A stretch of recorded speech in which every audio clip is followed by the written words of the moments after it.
Welcome to the Bird Gang Nation Sports Media Show, repping the greatest team of all time. Let's go!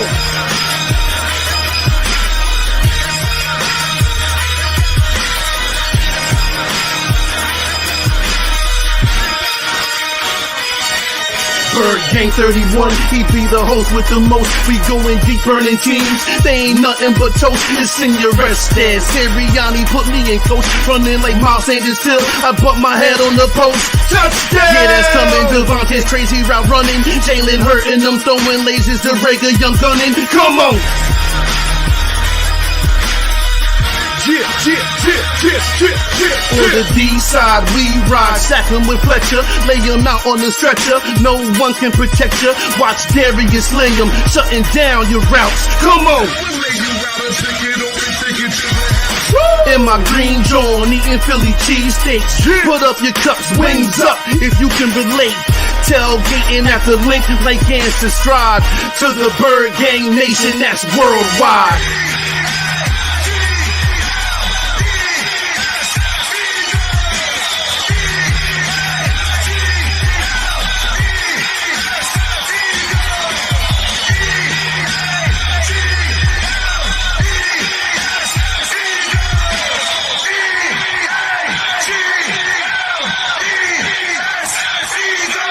On Sundays, catch the pre and post game.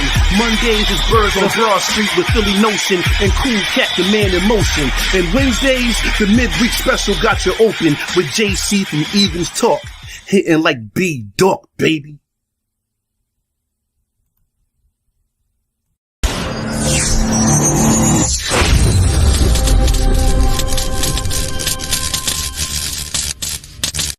Welcome to another episode of Bird Gang Nation Sports Talk. I'm your host, Bird Gang 31. Today, Nation, we got some very special guests in the building. It's the Philly Shakedown podcast themselves, guys. We got some goats in the building. How you guys doing today?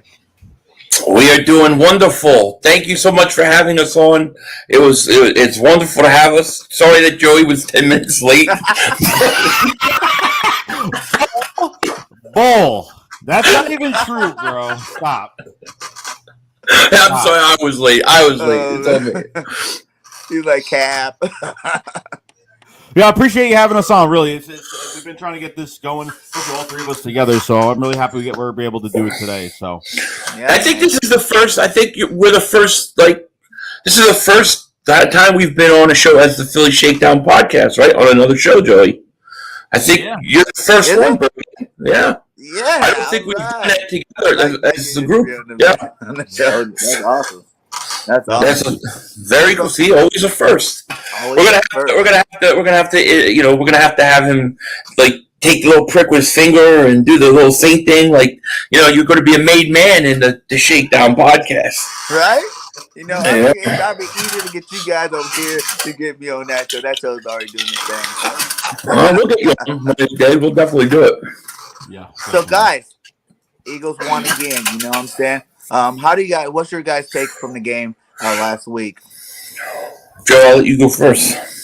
Yeah, no, I really did. From the Saints game, I think we really did a good job, offensively and running the football. I think everything was most likely perfect except for the second half where we kind of, when Nick was talking about being conservative and the defense was definitely being conservative. So I thought we ran the ball well. I thought Jalen was very poised in the pocket. I thought the offensive line was blocking very well. And, we were getting everything going. We were getting the ball to everybody. And I think it was a good game. I mean, we played tough. We manhandled the Saints, and it was a good day. It was a good day.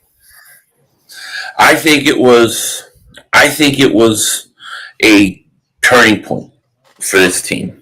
That's the kind of game I think it was. I know that the Saints offensively were really beat up and all those kind of things, but that defense had their players. They had their guys. They were there, and they got bullied. They got beat up. The Eagles' offensive line especially just destroyed the Saints. And I think it's one of those games that, to me, it's the game that I look at this team and I say, this is an ascending team right now. This is a team on the way up, and so to me, I think in a few years, I think we're going to look at this game and say, this is when they started to really, turn that corner. I really feel like that's what this game was to me. Yeah, man, I agree, man. I think this actually put that stamp on. We got 2 quality to wins in the back-to-back, and now it's time to hit this stretch, man. How did you guys like the way the offensive line played this last game? Mailata got mad early. They made him mad early, and that was the wrong thing to do because he dominated those guys. Guys like Cam Jordan ain't no joke. You know what I'm saying? And that guy couldn't do nothing all day against Mailata and Lane Johnson, them boys. Yeah, like Mulata's got that Philly grit to him. I mean, he's tough. I mean, even that one they pushed Jalen Hurts out of bounds, and he kind of warned that guy, like, don't push my quarterback around. And then I'll say, obviously, him and Davenport had a huge fight later on. But I've loved how this whole offensive line has been playing. Like, it's a brick wall, guys. Like, we could run the ball on any team at this point. This is the number 1 rushing defense that we were facing, and they did a really good job. Dickerson at left guard been playing fantastic, looking like he's becoming a gem. If he stays relatively healthy, this is a steal pick. Probably not the pick everybody wanted, obviously, because I know me and Philly wanted 2 other players in JOK and Asante Samuel Jr. in the second round, but it seems like he's playing really well. Kelsey is just as a monster out there. Obviously you have Driscoll that's at right guard right now that's filling in pretty well, can play right guard and right tackle. And, Lane Johnson, really, we haven't been able to say anything bad about him since he came back from all the mental issues and everything that was going on with him. So offensive line is just that's keeps this offense going with this run game. Definitely. Listen, when Nick Sirianni, he says, we're nasty. That's our identity. That's how I look at this offensive line. Like, I think you remember John Runyon, how nasty John Runyon was. I think you have a bunch of John Runyons on this line. Mulata is nasty, dude. He don't put up with nothing. Landon Dickerson's, he's got that same nasty streak in him. We already know Lane Johnson has it. And then Kelsey, the way he's playing right now, I mean, they're a nasty bunch. They are really, I mean, that is a great offensive line. And by the way, they still need to add more pieces to it. But if you look at what they have, especially on that left side, I think with Jordan Mailata, and I'm assuming, I don't know if Dickerson will stay there, but I kind of almost don't even want to move him at this point. So you got a really good offensive line, and they're nasty, man. Yeah, man. I agree with both of you guys. 2-part question to that, though. Brooks is practicing again, I heard. You know what I'm saying? He's supposed to be back out there practicing. We should see him again over the next 2 weeks. Insert him back in right away. Don't worry about the chemistry. Just get him back in there and let him see what he can do the rest of this season. And the other part of the question would be next year, are we keeping Brooks or are we moving on from him? I say this. I say you keep. As soon as Brooks can play, you put him in. Okay, because when he plays, he's great when he plays. If he's playing, you're getting a Pro Bowl right guard. As far as next year goes, he's got to go because I can't put up with these injuries anymore every year. It's just too much. Unless he's going to take a huge salary reduction, you got to let him go, and you're going to have to. I don't know what you do. I don't know if you move Dickerson back over to right guard and put Sayamalo back when he comes back. I don't know how they're going to do it.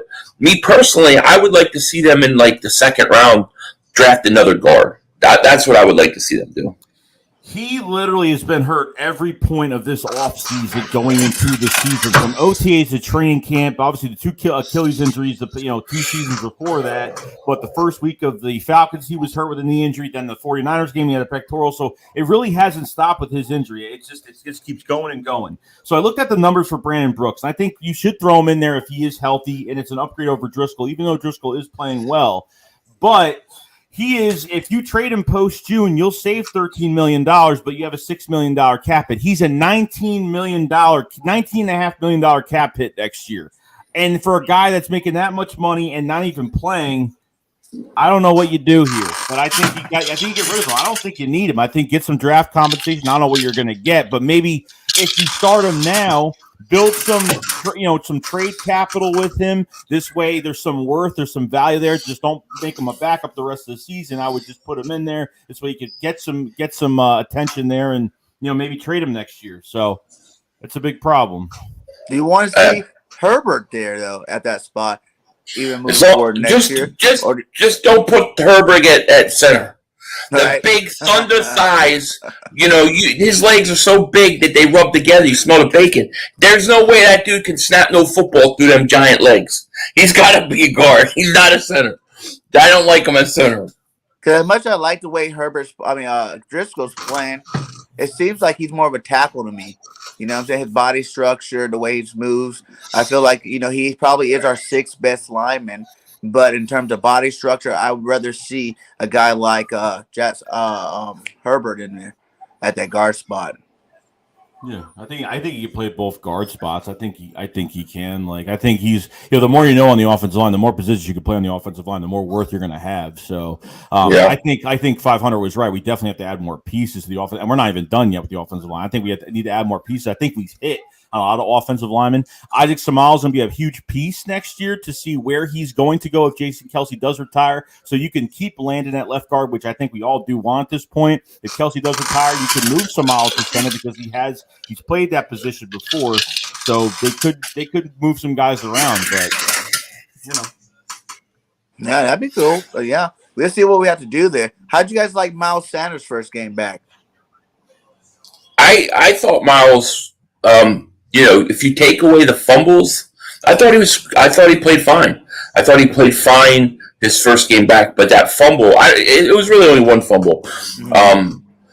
That's a big problem. You can't fumble down at your 6-yard line. That cannot happen. No. So Miles has to hold on to that ball, but I thought overall, he broke a couple big runs. He's explosive. He's got to do a better job protecting that ball. But I thought Miles was fine overall. I did. Yeah, I thought he, other than the fumbles, I thought he played a good game. I want to ask, I think just, everyone's making a big deal because everyone thinks Miles Sanders is going to ruin the rhythm to this backfield with Jordan Howard and Boston Scott and Kenneth Gainwell. So I want to ask you guys, do you guys think, Miles Sanders is trying to get the home run play every single time he gets the ball? Do you think he kind of hesitates a little bit tries to make a move to try to get the big home run play, or do you think he just needs to keep running, or do you think it's just he was just trying to make whatever he could with the snaps that he did get in this game that we just had? Yeah, he definitely dances too much sometimes. That he does do that, but it's one of those things. I almost go back, and he's not Barry Sanders, but when people used to complain that Barry Sanders would have at times 4 carries for -3 yards because he danced around too much, they don't realize that he also is going to break off 80-yard 2-3 80-yard runs, and I think Miles too. I think that's just sometimes what you get with those home run hitters. So, you want to keep it, you want to do it as little as possible, but I just think that's just how he's going to ride. I don't think that's going to change. Yeah, we had a guy like Shady that used to do that all the time too, you know what I'm saying? I think it's a little bit of both, that's his style. You got to let him do it, just give him the carries because, without the carries, I do feel like him not getting the carries earlier this season did put him in that mode where he had to try to make the home run every single time he touched the ball to the point where, that probably did affect his playing style. But if you gave him consistent carries, I don't think, because we've seen Miles hit the hole before and go, take it the distance before too. So I just think he was probably pressing a lot more than he probably normally would like to because we weren't running the ball at that time. We should see probably the rest of the season if Nick sticks to this run game that we got going, then we can probably get a better evaluation of Miles Sanders and how good he really is. I think he can be a top 5 back. So far. Sorry. Go ahead. No, I'm just saying, so far they're staying in the right formula for this offense. I just don't want them to do what they did in the second half. It's totally why they even think about going conservative. I don't know why they didn't. You're trying to get your first home win. I don't know why they're even thinking about taking their foot off the gas. For what reason possible, I don't know why. Yeah, I say they should never take the foot off the gas until the last 5 minutes of the fourth quarter. You know what I'm saying? And if you're up by a lot, then take it down. But none of these games, like the NFL, you've seen too many games, be 21-point differences going into the third quarter. The next thing you know, the other team won by 14. You're like, what just happened? You know what I'm saying? There's too much time. These teams can score at will nowadays with this passing offense, passing league system. And I agree, man. Never take your foot off the gas. Keep your foot on the throat the whole game. But if you're gonna do it, wait till at least the end of the game where the game's already done before you do it. Yep, I agree. Hopefully, it was a rookie mistake, and he knows better next time. Right. So, what do you guys think about the contract extensions? The Dallas Goedert, the Maddox, and the TJ Edwards. I think a lot of people like the Maddox extension more than the Goddard extension. And I don't know. There's a lot of people out there that don't think Goddard's still like anything special at tight end, but I think he's nasty. I think he's more of like a possession receiver out there and could get more yards. Avonte Maddox, that just kind of solidifies your secondary. Depending if Steven Nelson walks next year, you could have the same secondary next year. If he does walk, they could draft the guy.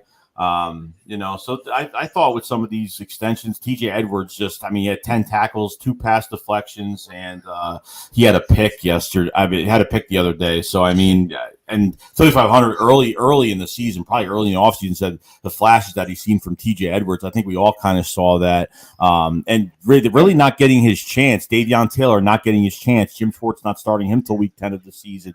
Obviously, Davion Taylor's on IR for a few weeks now, which is a big loss, but TJ Edwards definitely deserving of another year. I didn't know what his contract was. So I think we found a really good linebacker for this team. Really do. Yeah. Westy Rock, what's up? Richie MC, what is up? I see you guys in the chat. I love the extensions. And I was a little surprised that a lot of people didn't like the Goddard extension because they said he never had 600 yards or 700 yards in a season. But what do you expect when you're really the backup for that many years? So I love the Goddard extension. Once you trade Zach Ertz, you've kind of committed. So you got to sign him. Avonte Maddox, great signing. He's had a fantastic year. And then you look at TJ Edwards, and I say this, and I said this in my last video. TJ Edwards is not just the best linebacker on the Eagles. He's actually a good linebacker. You see, we've had such crappy linebackers over the years that saying you're the best linebacker on the Eagles isn't a big compliment. It's, are you a good linebacker in the league? And I think TJ Edwards has that ability. I think he's on pace to. So getting him for $3 million for next year, it's a bargain. Yeah, I think it was a good deal on that Edwards deal, just a 1-year deal. See if he can do it again next year, you know what I'm saying? Because like you said, He's just coming up this year. We're just starting to give him his respect. Can you do it, finish out the season doing what you're doing? Can you move into next season and do it again? Then maybe you can get a fat contract. But we definitely still need some more pieces at that linebacker position. Davion Taylor got hurt again. I like Davion, but it's like he's always hurt, it seems like. He's another one that's always hurt. He comes in, plays 2 good games, or a game or 2 good, a couple good plays or something, and then he's back to the sideline for a while. So it's like we definitely need to fill it up. I wouldn't mind seeing us draft one in the first round this year. I'm praying for it. I would love to see a linebacker in the first round. Are you kidding me? That would be great. I don't see it happening, but I would love it. You don't think with 3 first-round picks, say we get the 3, and not needing the quarterback, I figure one of those 3 should be on the offensive lineman. You know what I'm saying? But cornerback, linebacker should be the other 2 picks. I could tell you, I'm 95% sure that the Eagles' first pick will be a defensive end. I'm almost 95% sure because the defensive line is so important to this team, and they need defense. They need edge rushers so bad. Unless they go and spend big money in free agency on 2 defensive ends, I got to think first pick is defensive end. Then you need Thibodeau's not there. Yeah, well, there's apparently another kid, Hutchinson or something like that. There's supposed to be, I think, 3 top defensive ends. Then you got, that corner Stingley, who I like, and then you got that safety Hamilton. I think they would go that before they would go linebacker. I just don't think the Eagles value the linebacking position to draft a guy in the first round and pay him first round money. That's just not that's not what they do. It's not what they've done. I mean, when's the last time the Eagles have taken a linebacker in the first round? I think it would probably be in the 80s, maybe. No. I think pass rusher makes more sense because obviously, like Derek Barnett is walking, thank God. Brandon Graham will probably come back on a veteran minimum because I highly doubt he's going to end his career on a Achilles injury, depending on how he's going to be next year. If he can be the same next year, so they got to give him the cheapest contract possible. Josh Sweat gets his contract and really does nothing with it 3 sacks a year, and that's pretty much it. So at this point, like, I'm looking at defensive end, and then I'm looking at safety because you're going to have Rodney McLeod on a 1-year contract, Anthony Harris on a 1-year contract, and the Eagles could have 3 first-round picks. So Kyle Hamilton comes to mind from Notre Dame, and see what they could do there to bring in. I'm not saying that Anthony Harris and Rodney McLeod are going to leave after this year. They're definitely going to bring one of those guys back, probably McLeod if that's the case, and then obviously maybe draft a guy maybe with one of those first-round picks as well. So I agree with the pass rush because they need it badly. I don't know what's going to happen with Fletcher Cox. Hargrave's getting doubled. Fletch played a better game last game. You don't know what's going to happen with what? Huh? You said you don't know what's going to happen with what? What do you mean? We don't have Fletcher what? You said something about about Fletcher what? I don't know if he's going to get traded or whatnot, and it's probably one of the worst years for probably number 91 is one of his worst years this year, as of right now. So we'll see what happens. But I'm looking at pass rush. I'm looking at safety right now, realistically. But I'll tell you this, BIRDGANG 31. I agree with you on. Like, I'm with you in that, yes, get a linebacker in the first round. I would have no problem with it. I just don't know that the Eagles would do it. I mean, it just seems like every time there's a really good linebacker over there, they never take them. And the dream scenario would be like, say the Dolphins lose out, you get a high pick, you go up there and get Thibodeaux for DN. Then, if you get lucky with another lower one, if the Colts kind of fall apart at the end of the season, you can go get a guy like Hamilton. And then, whatever the best lineman. Because I still feel like we need another lineman in the draft next year. You said, Kelsey might be gone. We need to get rid of Brooks. And Lane doesn't have that many more years, depending on his ankle, if he can stay healthy back-to-back years, things like that. It'd be good to get another lineman, a top-quality lineman, in that mix there to get some experience backed up behind those guys. So we'll see what they do. So what was the best part of the game that you like from this last game? What was the best part for you guys? Definitely the ankle breaking run by Jalen Hurts. That was a signature moment. That was one of those things that to me will go back years from now, and you'll look and you'll think of that one play. It's like, remember the McNabb play early in his career against Washington where he does the shake and he runs to the end zone? Like, you're going to remember that play. So that was my favorite moment. And I think the pick 6 from Darius Slay, too, was only like 15 to 20 seconds left in the second quarter, which we really weren't expecting. And, Simeon threw a really bad pass, and I think that was some quick points right there. Slay's already scored 3 touchdowns in 4 games, and I don't know. He's played really good. I was in the Detroit line for a long time, too, but he's having a monster year this year, like to his prime. I mean, he is something special. Did you guys see what he said about scoring a touchdown in the link? Kind of hit different. He wasn't expecting it to hit the way it did. Not in Detroit no more. Now you're a real stadium. Right. Exactly. Do you guys think he's going to get at least Pro Bowl this year? Yeah. Oh yeah. Does he have any votes for a Defensive Player of the Year? It's hard for me to imagine Defensive Player of the Year, but I would definitely say he's going to be starting in the NFC, for the NFC in the Pro Bowl. I think that is definitely going to happen. Right. Now, if he gets another 2 touchdowns, you may start to hear about it. Mm-hmm. But he's had a great year. There's no question. No, I agree. Do you think Hurts has finally silenced his critics? No. I still hear them. Both of you now. I still hear the critics. You know what I mean? Yeah. I don't understand some of the things that I read, like I see people posting his passing statistics, right? But they don't post his rushing statistics. You can't separate one from the other, as far as I'm concerned. Okay, because if you're running the ball well, then you don't need to risk the pass. So to me, I don't understand some of it. Now, I do think it's fair to say that if you want to say, you know what, I'm not sure if he's a guy for 4 or 5 years down the road. I'm not sure they should give him a huge contract yet. I can understand that. You want more time. But I think to say that at least right now, I think he's at least earned the right to start next year and not go out and get another quarterback. And to keep him and give him another year to evaluate him is fair. That's where I'm at with him. I want him back. He's my starting quarterback next year, and I'm not going to go get a quarterback next year. I'm going to go with him. And then after that year, if he's better and he improves, and hopefully his passing comes along, then I'll consider signing him to a long-term deal.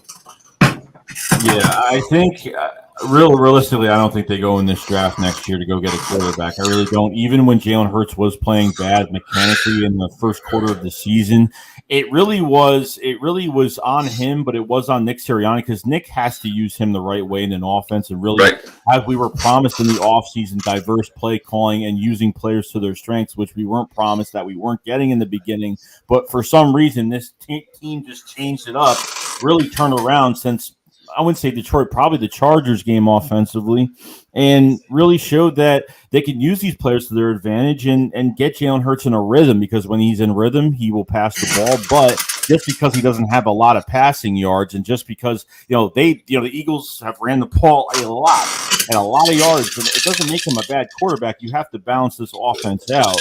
So if it's the choice of giving Jalen Hurts another year, then that's perfectly fine with me, because I think you have something better than what you have. And in his second year, you have something better than what you're going to have in this draft. And that's just me.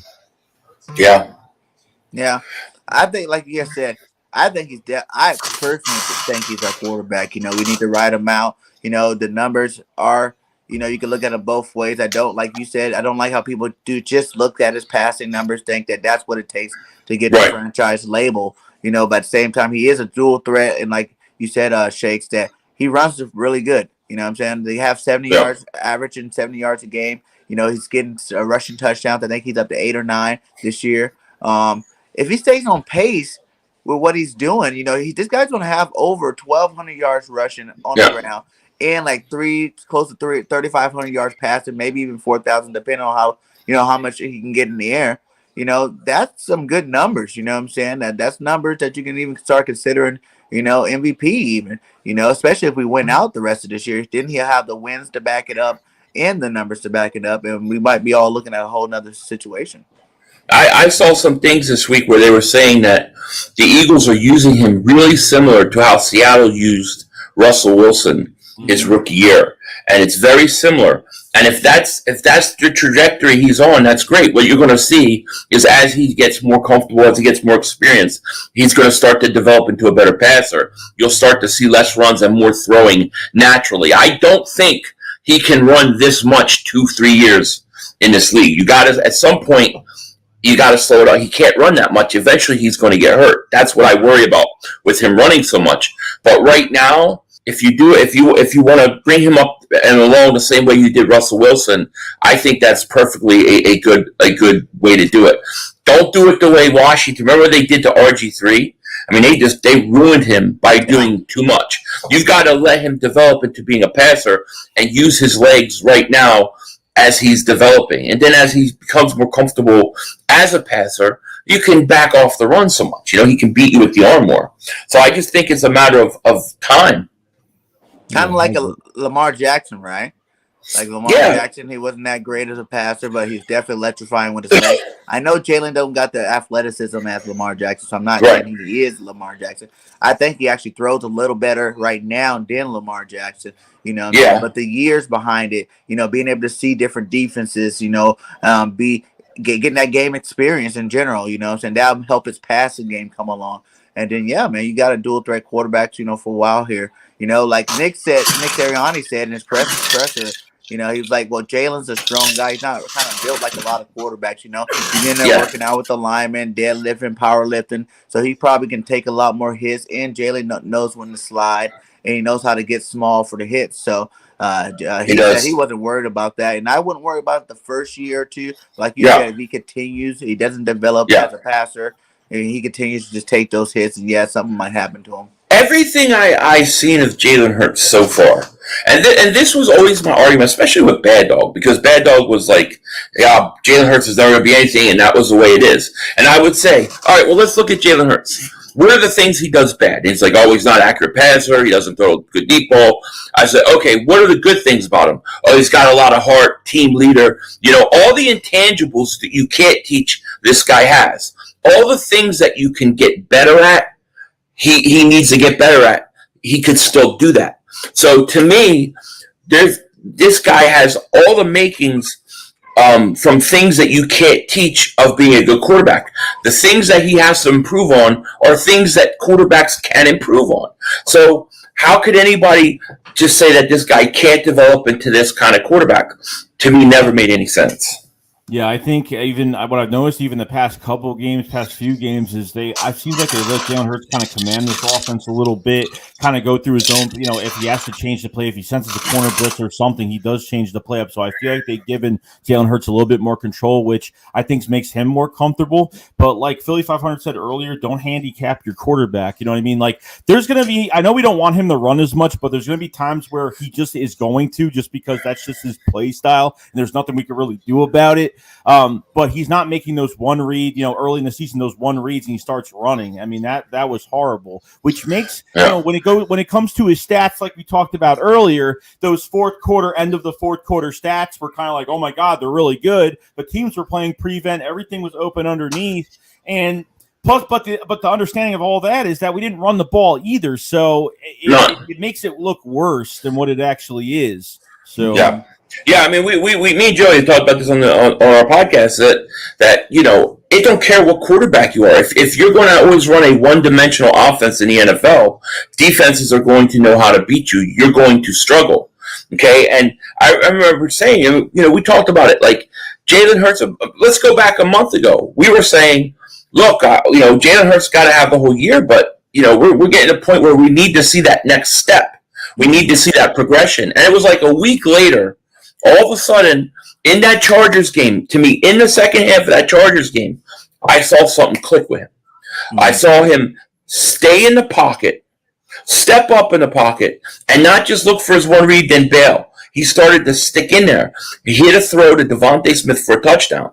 To me, at that point, I said, can this guy carry this over to the Denver game? And he did. And then he carried over to this game. So to me, he is showing you that he can develop. He just needs patience and time to do it.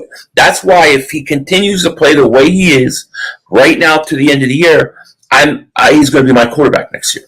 Mm-hmm. Yeah, and I think, like you said, not running the ball definitely slowed that progression down. You know what I'm saying? Like you said, I've been telling everybody in my past, man, no quarterback. You could have brought Brady. You could have brought Aaron Rodgers in that offense that we were running earlier in the season, and they would all suck. You know what I'm saying? Like, that was just not a productive offense. It wasn't anything helping nobody. You know what I'm saying? We weren't moving the ball. We were just backpedaling, and it just was horrible. I'm glad that they definitely got out of that mix, man. Yeah.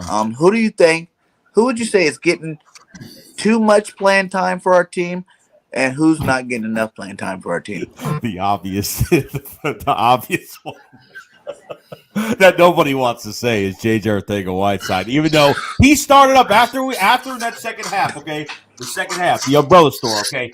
Ever since we were being more conservative in that second half, and then all of a sudden, how went back to normal, or normal formula, we gave that 23-yard pass to J.J. We thought it was to a tight end. We thought it was to somebody else. We didn't know we didn't know who was running with the football. It was just weird. And he got it, and that's one guy that's taking snaps away from Quez Watkins, and it's way too much. So does this mean they're going to add JJ into the mix, or they can actually use this as an advantage too if they want to put JJ in as a blocker and they want to pass to him when teams don't expect it? But yeah, because no one seems to be around him. That's because nobody would ever think he was going to get the ball. It was the most genius play ever. Because who would ever think he was going to make a big catch? And it was a huge catch. Yeah. I mean, it really got the momentum turned back in our favor.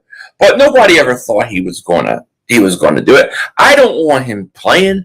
I don't care that he's a good blocker. I want Quez Watkins getting reps. You know, I got to tell you. I'll tell you another guy I would love to see get less snaps, but it'll never happen. And that's Derek Barnett. Get rid of him. I'm done with him.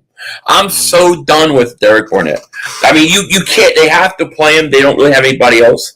But man, I just hold my breath every time he even gets near a quarterback. I hold my breath. Yeah, man. I'll say Barnett. Obviously, you know those penalties be killing us. He didn't get one last week, so that was pretty good. But yeah, we need him. I'm wondering what's going on with that whole defensive line. You know what I'm saying? We haven't even seen the Hargrave get a sack in the last couple of games, man. Like, what's going on with these guys up front? Tommy, of course we look good. I'm Denzel Washington, baby. I look like Denzel Washington. Of course we looking good. I think the issue right now, even, you know, I think part of it is scheme, but it's just weird. Like we brought in a lot of depth at defensive tackle. It seems like even our rookies, Teron Jackson and Milton Williams, our third-round picks, not really doing much at all, and that was mostly an analytical pick. Which I don't know. He shows flashes, but I think defensively, I don't know down the road if Jonathan Gannon will get fired. If it's a one and done year, we have to see the rest of these games, see what happens. They can't go conservative, obviously, because both sides went conservative in the second half, and obviously losing Slade to a concussion didn't help. Putting McPherson in there, but you know, Sweat has disappeared. Javon Hargrave, now teams are focusing on him to double him. But there were times, even in that Saints game, they were doubling Fletch as well. So, I mean, and Hargrave got some pressures. He had a couple tackles, so I don't think only had like 2 tackles for the day. But I don't know what they have to do here. They have to start doing stunts. They have to obviously blitz more, which they have been doing. They didn't in that second half, obviously. The defensive line, I don't know what it is. I don't know. I really don't know, like, why they're not. Brandon Graham has obviously been, you know, is not helping, not being here. So as of now, I don't know what else they have to do. I mean, look, I think they're doubling Hargrave a lot more than they were early in the year now, and now Fletcher Cox has really got one-on-one. Number 91. That's all Joey's fault. All Joey's fault. But number 91 is got 1-on-1, right? He's getting blocked 1-on-1. And I think when you have that, it's really important that your edge rushers get home. And they don't get home. They're very underproductive. I mean, you have Josh Sweat has 3 sacks, 3.5 sacks, something like that. Mm-hmm. Barnett has 2 sacks, 2.5 sacks. Something like that. I mean, we're talking about 11 games, and you get 3 sacks. You have to get more production from your edge rushers, which is why I say that has to be the number one need in my opinion right now. Now I would look at Hassan Reddick, 10.5 sacks this year. He has 10.5 sacks. Free agent. Like, I would go after him, and then I would draft a defensive end. That's what the Eagles need. If they had a pass rush, if they had a 10-plus sack guy right now, they would be nasty. It would be a nasty defense. I thought for sure they were going to get those sacks with those 2 tackles being out last week. You know, you thought it was a game for them. Like, right. Eat all day. You know what I'm saying? Sweat, Barnett should be meeting at the quarterback every single drop back. But no sacks. I mean, they didn't even sniff. I don't even remember them sniffing Trevor Siemian. No, the only one that got close, I think, was Hargrave. I seen him in there once. I think what was it, the safety blitz or something like that, or the cornerback blitz? And right there. Avante Maddox was blitzed. They blitzed early in that game, and it messed up. New Orleans had problems with it. They actually ran some good blitzes, but then Hargrave got called on. Remember the roughing the passer, which was a horrible call. Yeah. It was a horrible call. Yeah, man, they definitely need to get better up there, though. That's for sure. When do you guys think we're going to start seeing anything from Tyree Jackson? It's more of a next night. Yeah, go ahead, Joe. No, I was going to say 2 years. Sorry. Yeah. You know, you're 2 years. No, I think it's more of a next year. I think it's more of like a next year thing. I think this year they'll have him in the offense. They'll have him maybe block, and maybe I think they threw to him once or twice in the game yesterday, if I can remember. But Tyree Jackson is going to be interesting next year. A guy, he's 6'7", 6'8", something like that, 18.5-inch wingspan. I mean, this guy is just starting to learn the position this year. So really, I think it's more competition for next year. I think they're more comfortable with Jack Stahl being behind Dallas Goedert just because he's been around longer and he's been in the game plan a lot longer. So, I mean, I think it will change, but I'm excited for that tight end group in the future with Tyree Jackson, with another off season with the position, and I think it's going to go really well. I really do. You figure Goddard's got a 3-year extension, right? So let's say Tyree Jackson becomes, let's say I think he's world-class athlete. I think he's super talented. Let's say he develops to a point where he's maybe better than Goddard or as good. You have to trade Goddard at that point, and that's exactly what I would do. And I would sell him high. And if he doesn't develop, you have Goddard, signed. But I think Tyree Jackson has the ability to be the best tight end on this team, and but he's going to need a few years.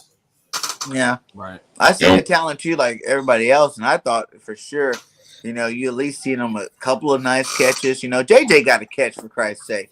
You know what I'm saying? Let's get Tyree a couple of catches in the game, man. Let's get him a couple of catches in the game. Get him acclimated. I know he just got back. That was a pretty back injury he had there. I think it was a back injury. But man, you gotta get him rolling. Because that could be a deadly combination. With those two guys out there on the field at the same time. And like you said, he's 6'8", man. Red zone target like a mug.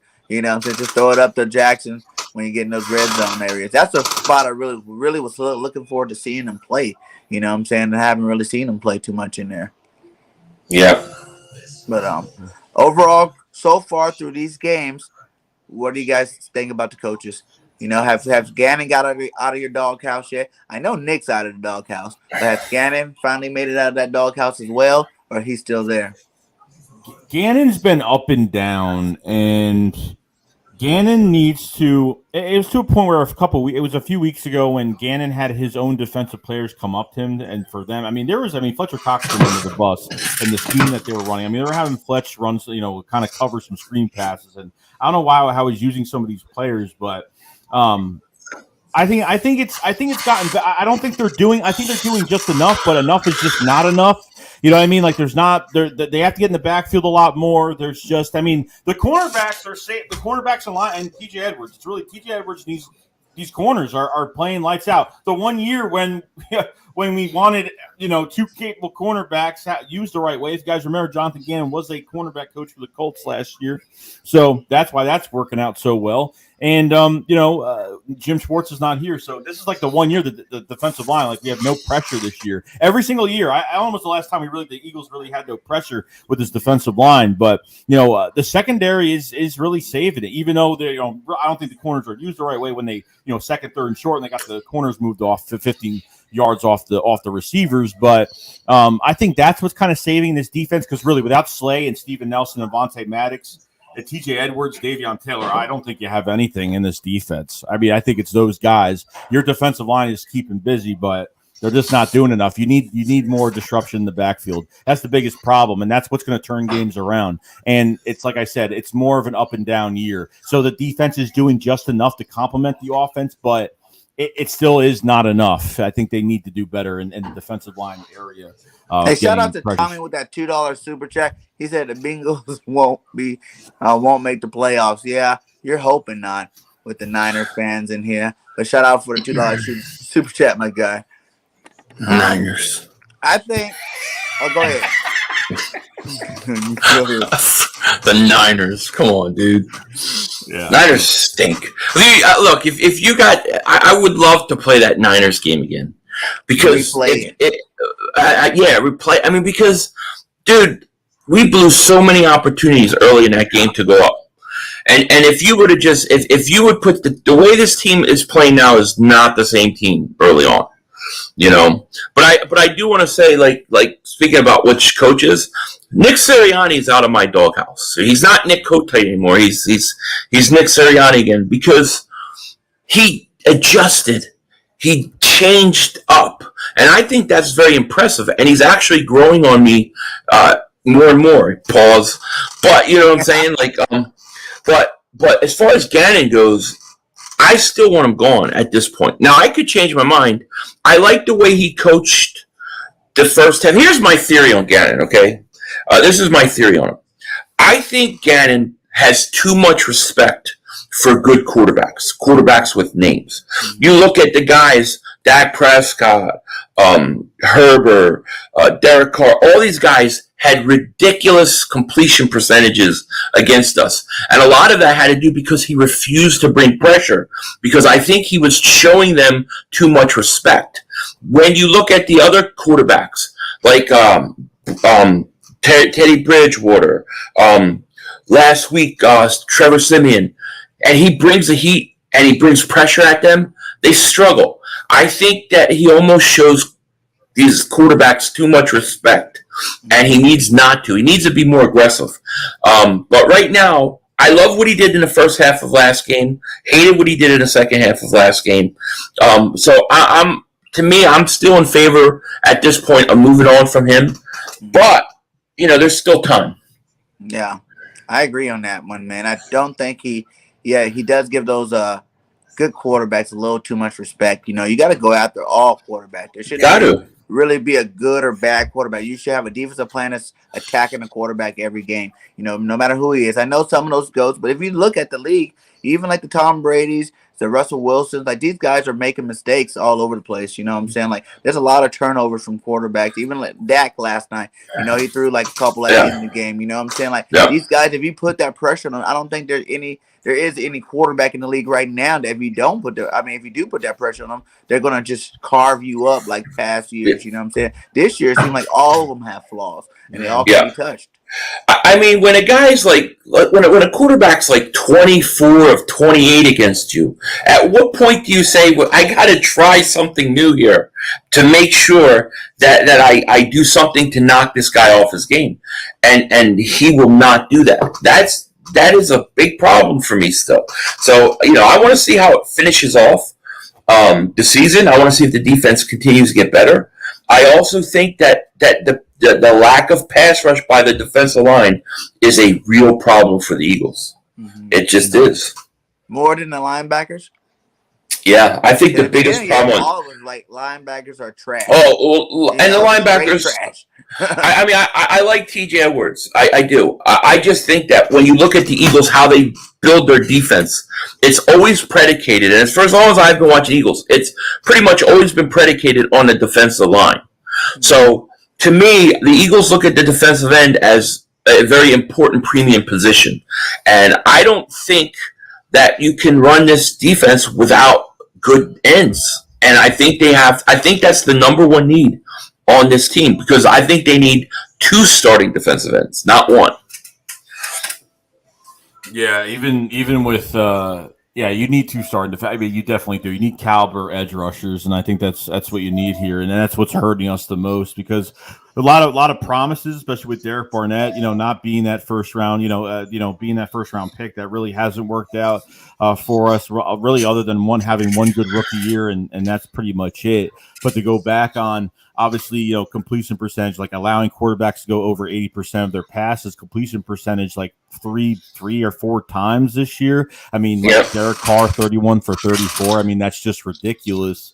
So they have to fix that. And I mean, like with Jim Schwartz, we didn't really deal with that because he didn't treat any quarterback different. We blitzed every single game. We brought the heat every single game. It didn't matter who was behind there. So, I mean, I think Gannon just has to change it up a little bit. But, I'm not a fan of Gannon, and I'm pretty much on the outs with him. Like, even if they at the end, the end of this season, maybe get into a wild card spot, or if they don't, or as long as they end the season on a good note to where we could say, okay, I'll this team put their foot forward, and I agreed on what they did this year, and and I thought they got a lot better at the end of the year. Then that's fine. As long as they take a foot forward, I don't care. But Gannon's just one of those. I think we need a veteran defensive coordinator. But the problem with that is with Howie Roseman here, as well as getting a head coach that we could have gotten, Brian DeBall, and obviously the Chargers head coach that was supposed to come here, and they rejected those interviews. I don't know if they could get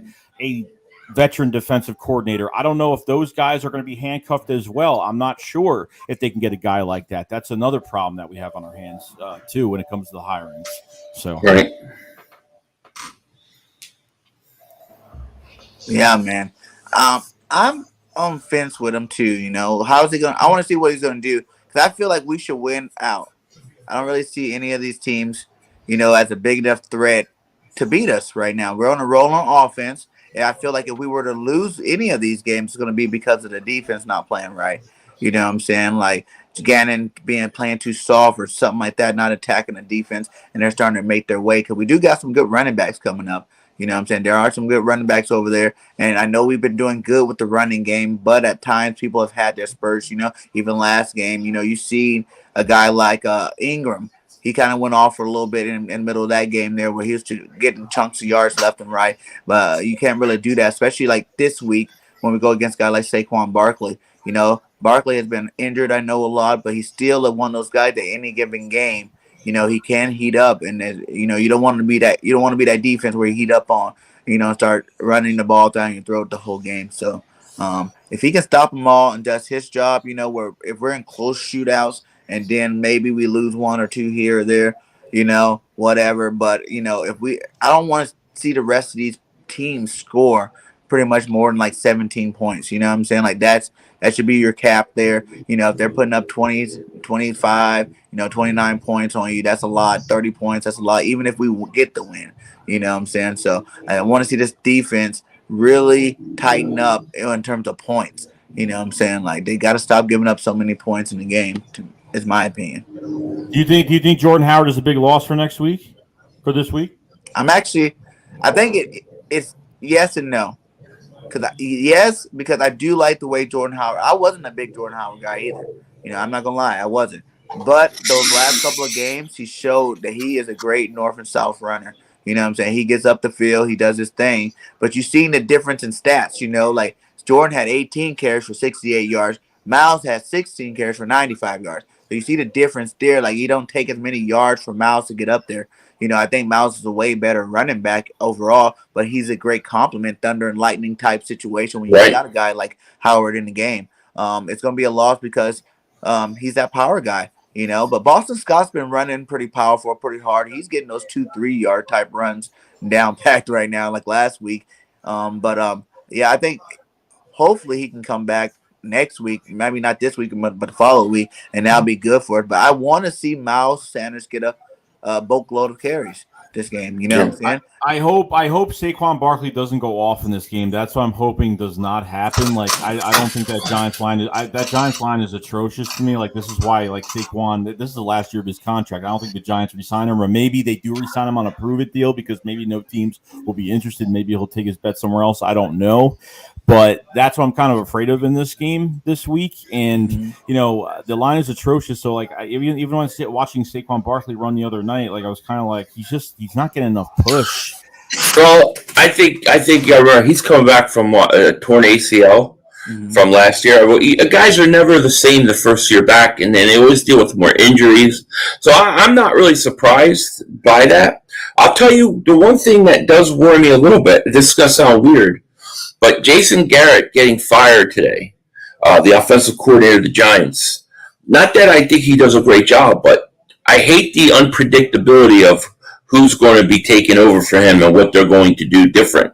We don't really have any tape or anything on that, so not really sure what we're going to get there. Sometimes that could work against us. Yeah, that can be a disadvantage. Like not knowing the Raiders. Right. So that does concern me a little bit because I don't even know who's taking over as offensive coordinator. But you don't know what they're going to do. You don't know how they're going to change things. That worries me a little bit. So what tape do they look on the past, like, obviously the whole season? So now it's like, do they look at old tape or, you know, I mean, could they really change this whole offense that, like, different? No, Probably not that much, but the judge, can they do it enough? Is Judge a defensive coach? I think so. Yeah. I think was he a special teams coach? A special teams coordinator. Yeah. Oh. Why you fired Garrett and not just bench Daniel Jones is beyond me. Right? I mean, you can't. Jason Garrett didn't throw that interception. Did you see that interception last night? My God, he stinks. And here's the thing: Gannon wants to save his job. He better blitz Daniel Jones. You better blitz him, because when Daniel Jones has pressure, he will turn the ball over. It's guaranteed. But you got to get pressure on him. And we better not see another 60-yard run from Daniel Jones.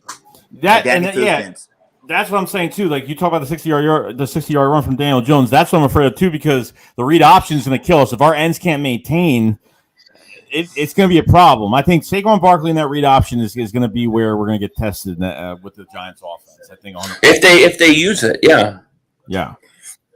Mm-hmm. We got one said, do you think we need to still fire Howie? Both of them. Nobody is getting me off of this. Now with that. No, you got the whole 18 draft re-signed. Okay, the 18 draft. Right. And then what else? This year's draft, we got some good picks. Right. Okay. Right. And so all the trades that we've made that've been semi-good. He does a good job with trades, but in terms of drafting, so we're talking about the 18th draft, the 18 draft, and then this was the 21 draft, right? So what happened in 19, 20, 17, 16, 15, 14, 13, 12? I mean, the guy's been in the organization for 21 years. I cannot, and I'm not changing my mind on this. I need to see a lot of big picks, successful picks for like 2 or 3 years before I change my mind. I do not think Howie Roseman should be drafting players. He should not. You can keep him, let him do contracts, let him do trades, but I don't want him being a talent evaluator. I'm not coming off that. Nobody, and people are trying to tell me, like, dude, come on, man, Howie, look. It's like the guy does one good year of drafting out of 21 years. What year was it? We got Hurts in 18 too, huh?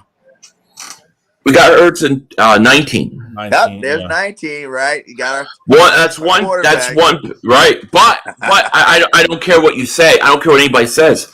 Regardless of how good Jalen Hurts is, there's never a reason to undermine the franchise quarterback of the time. So we didn't know how good Hurts was going to be. They didn't know. They had an idea, but they threw their other quarterback to the wind. The Eagles did not draft Jalen Hurts with the intention of replacing Wentz. They drafted him with the intention of being a backup. Right. Right. You can't do that. If they traded Wentz and then draft Hurts, I would say genius. Okay. But they drafted Hurts with the intention of being a backup. You don't draft a backup in the second round. I need more time with Howie. Jeremiah Butler with the $2 super chat said we need to change Howie's position for GM. Yeah. From 4M GM, not fire. Yeah. From a GM, not fire. Yeah, I mean, that's fine. Change it. Let him be the special assistant of the owner. I don't care what you call it. But put him in charge of trades and contracts. He was the actual GM. Like, remember that year Chip came? They moved him to what? He was moved to the boiler room troll. But he was in the boiler room. Contracts, right? He was cap, like, I think they called it like cap specialist or something like that. And he was in charge. He's supposed to be in charge of contracts. And the first year under Chip, he was making the draft. That Marcus Smart, is that his guy's name? He drafted him in the first round and blew that pick. And then there was a big fight. Chip got control. And despite, you can say what you want about Chip, but his early picks stunk. But he made some decent picks with Jordan Hicks and some guys like that. Whole team. That's because he was Chip Dip Kelly. I mean he's a moron, but he drafted better than what's his face. Freddie Kitchens is replacing him. So yeah, you got to go look at what Freddie Kitchens likes to do. Thanks a lot for the $5 super chat. Yeah, he says Kitchen and replacing Gary. Yeah. Where was Kitchen from? That name sound was that the Cleveland? Browns? Cleveland, right? He was on the Browns, I think he got fired. I think he was a one and done coach. See, I mean, Freddie Kitchens stinks. I feel better now. But but yeah, I don't know. Oh, it's Frank the Tank. Look at that. Frank the Tank. I didn't see that. This is fine. Just doesn't throw the ball. Well, he can throw the ball. That's ridiculous. Come on, man. Good balls. I don't know how people. He's fine throwing the ball. He has nice passing game going on there, man. He's not the best quarterback in the league. He doesn't have the best arm in the league, but he got a lot. He makes a lot of wild throws. He needs time to develop the passing game part of him, and he will. I still think Philly 500. You still got us winning with Giants OC fired. Yeah. It'll be a close game because it always is, but it'll be late. It'll be late in the fourth quarter, and something crazy will happen, and we'll win. Like when your OC gets fired, it could be either or. It could be like a bad thing. It could be either or. Yeah. You know. Question is, if Daniel Jones struggled, would they pull him? Like how? Where are the Giants? I don't think they're ever going to pull Daniel Jones though. I mean, to me, it's like. Wait, where was that? To me, it's like. I don't know. This guy's see. Here's the problem. I always say you got to give guys 3 years. Like that's why I don't try to kill Jalen Reagor. You don't hear me kill Jalen Reagor because I'm like give him 3 years and then let's see where he's at. Daniel Jones is in his 3rd year. This to me was a make or break year for Daniel Jones. I gotta think the Giants gotta be at their wit's end with this kid. I just would think they have to. Yeah. Because I don't see him being anywhere productive. He's not a good quarterback. Yeah, he's a good running quarterback because he gets a lot of rushing yards too. I will say that every game you see Daniels running from his life, he's getting like a 20 or 30-yard run in there. So it's a whole mess in New York. It might be Gettleman might get fired. I mean, I think Gettleman, their GM, definitely will probably get fired after this year. They overpaid too many players. They were overhyped beginning of the year, and it was just mostly it was just look good on paper, and that's all they really had. And we all kind of knew this was coming with them. So they spent big money on Galladay, and Galladay is he's a decent receiver. He's not a premier top 5 wide receiver like they acted like. Let me tell you that. See the receiver core as a whole. Do you think aren't those good enough receivers to be a good quarterback? Jason, what's up, dude? I'm sorry, I saw Denzel. I just lost my train of thought here because, of course, I look like him. Oh shit! Sorry, so Shakes. Do you guys hear me? No. Yeah. I hear you. Do you guys think with the receiving core that he has, he should be a good quarterback? You know, those receivers. And then Ingram's not a bad tight end either. I think it's scheme and it's quarterback play. I think it's both. I think he should be better. He should be better. I mean, to be drafted where he was drafted, he's got weapon. I think Slayton's decent. Yeah. Kadarius Toney, he's got some talent. Galladay, they should be better. There's no question. He almost seems like a one-read quarterback to me. You know, sometimes. I think he stinks. You know. Is it still mad about JOK not going over there? JOK is pretty good this year. Yeah, I'm over it in terms of there's nothing we can do about it, but I still think they blew an opportunity. I still think they should have got him because I still think Landon Dickerson, if you really want to Landon Dickerson, then you had so many picks. Draft JOK, draft Asante Samuel Jr. Can you imagine Asante Samuel Jr. is on this team right now with Slay? I mean, dude, you know, I think you could have probably. I think the Eagles. Landon Dickerson pick is fine. He looks great, but I think they could have gotten both. That's my issue. I think you could have waited. Trade back into the second. They could have traded. They had multiple picks. They could have traded back up late in the second or early in the third, and probably have gotten them. Mm-hmm. So you could have done it, and then you would have come out. You would have another starting corner right now, or a linebacker to go along with T.J. Edwards.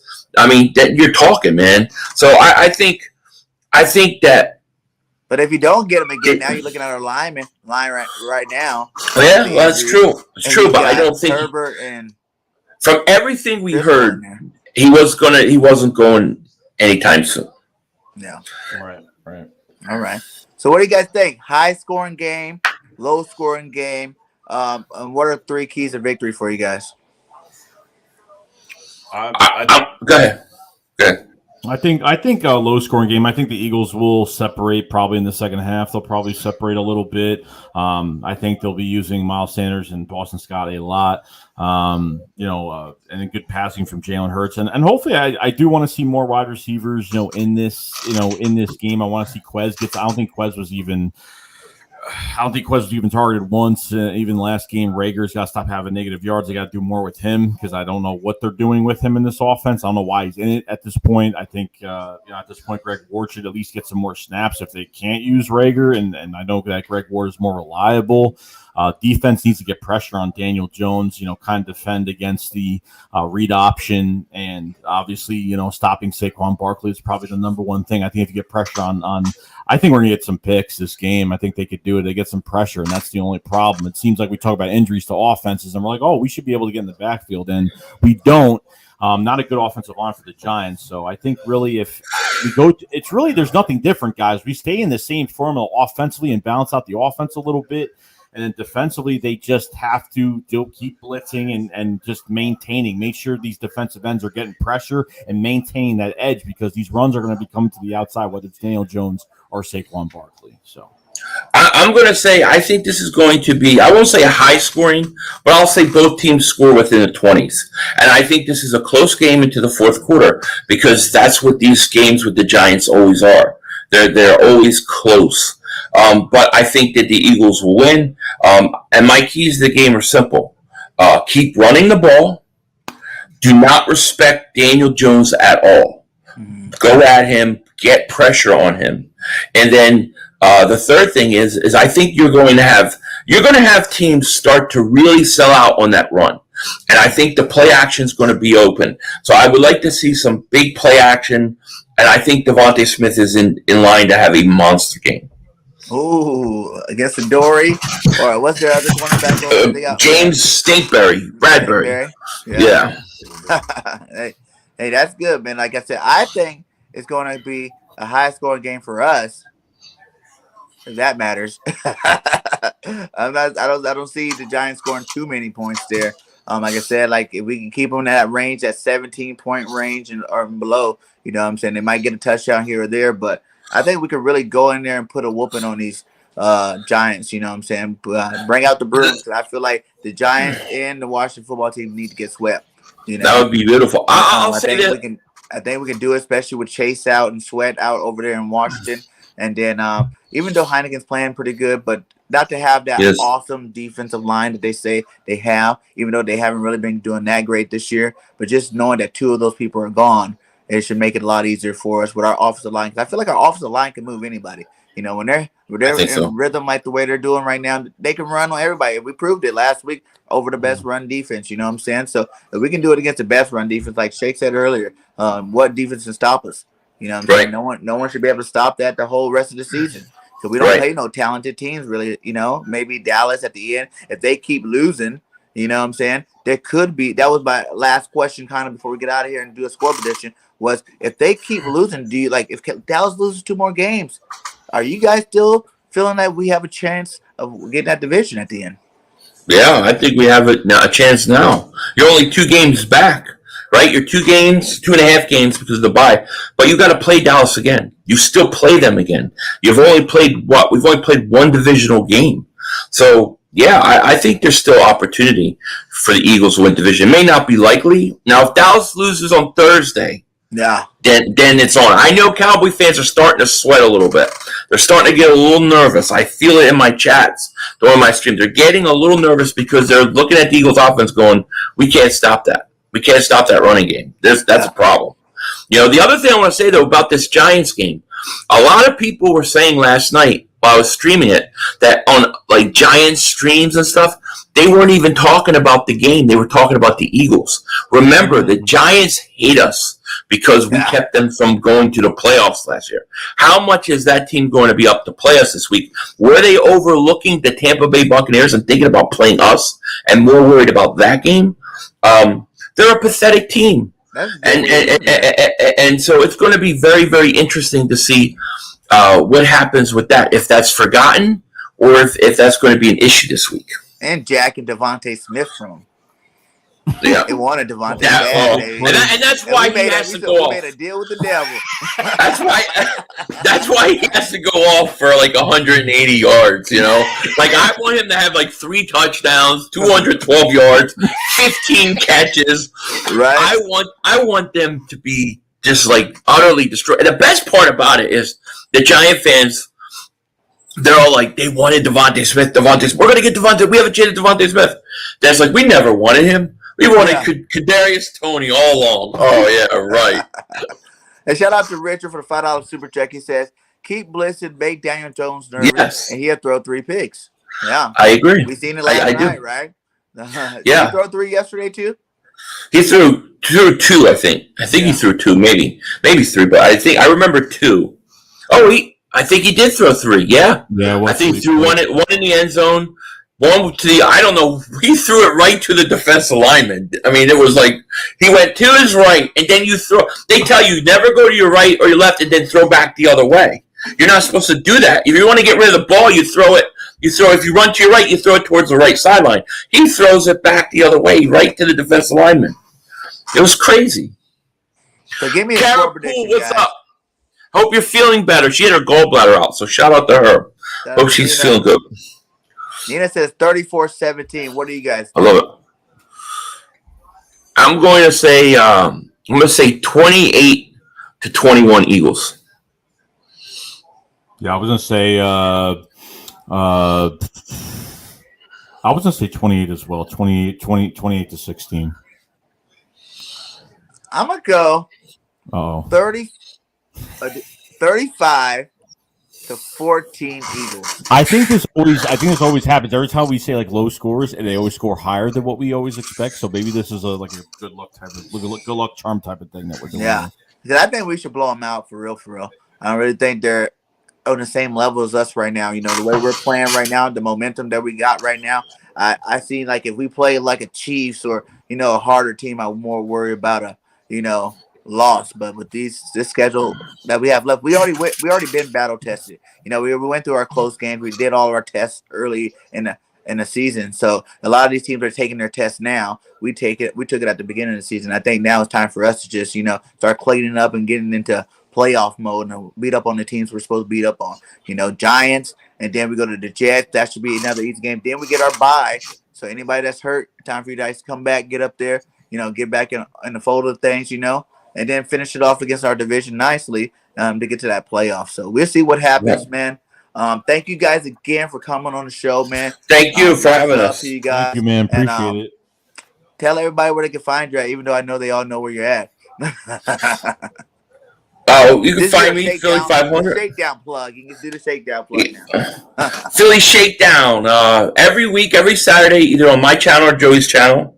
And we do Saturday preview, and then we do a Sunday post game. So look for that each and every week. It's always fun, and eventually we'll be spreading out to other outlets as well. So yeah, look for that. Yeah, nice. Definitely. All right, guys, and you guys know BIRDGANG 31. If you have not subscribed, please do. On the road to 2K, just hit 1,700. Feeling good about that. Thank you guys. You guys are my inspiration of doing this in the first place. And let's keep on going. Let's get these birds to the playoffs. And let's fly, Eagles, fly. Till next time, this is BIRDGANG 31, and we are out. Peace. Peace.